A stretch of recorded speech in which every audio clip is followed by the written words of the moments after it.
This project by Kate, Kara, and Ellie goes into further detail about how the invention of interchangeable parts affected the 18th century.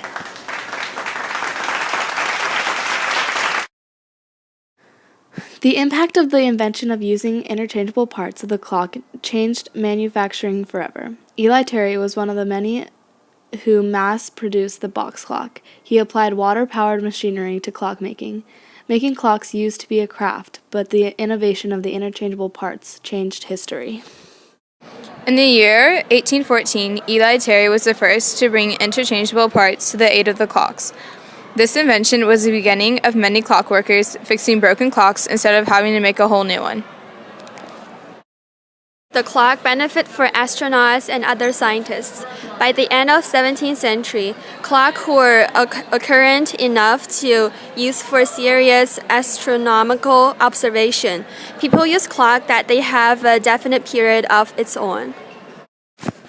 The importance of the clock today is similar to what it was during the Industrial Revolution.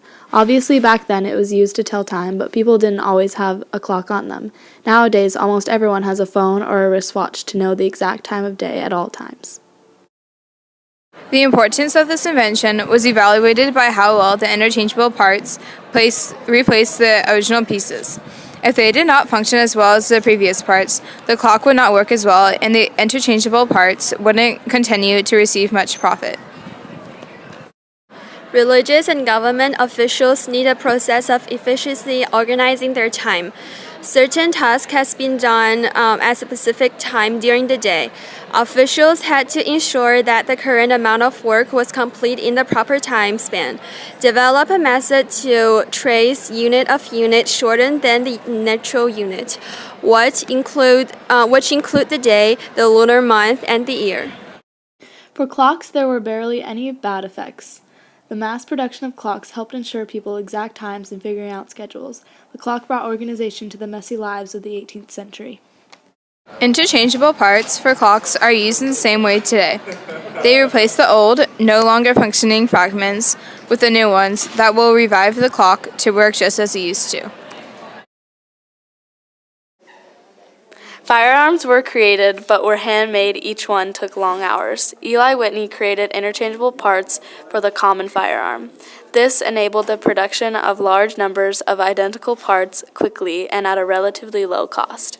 In the 18th century, the creation of the firearm was considered an art. The development of interchangeable parts impacted the mass creation of guns for an army.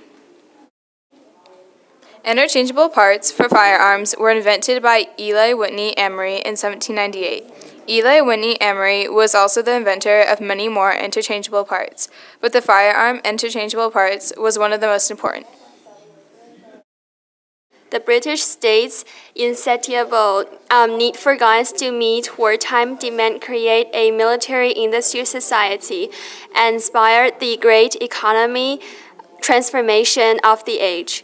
In the second half of the 18th century, the domestic security threat from rebels had reduced. The government was fighting more wars than ever, so there are a large demand for firearms. The importance of the firearm is first of all protection. In all armies and police force, they use guns for the protection of the citizens. The development of the interchangeable parts changed firearms because now today, if you own a legal gun, you can get it fixed by using the interchangeable parts. The firearm is still in use today and in the same way. Both in the 18th century and now, guns are used for defense and to wound the enemy. For centuries and continuing through today, men and women have used firearms as the most effective weapons individually can wield. Guns can be used in implement both highest and best goal of human, to put food on the table, to provide personal protections, to enforce of the duty of law. For firearms, most people would say the good effects outweigh the bad. The effects of firearms as of protection was an effect that has gone a long way. This invention is definitely still in use today. It is also used in a very similar way.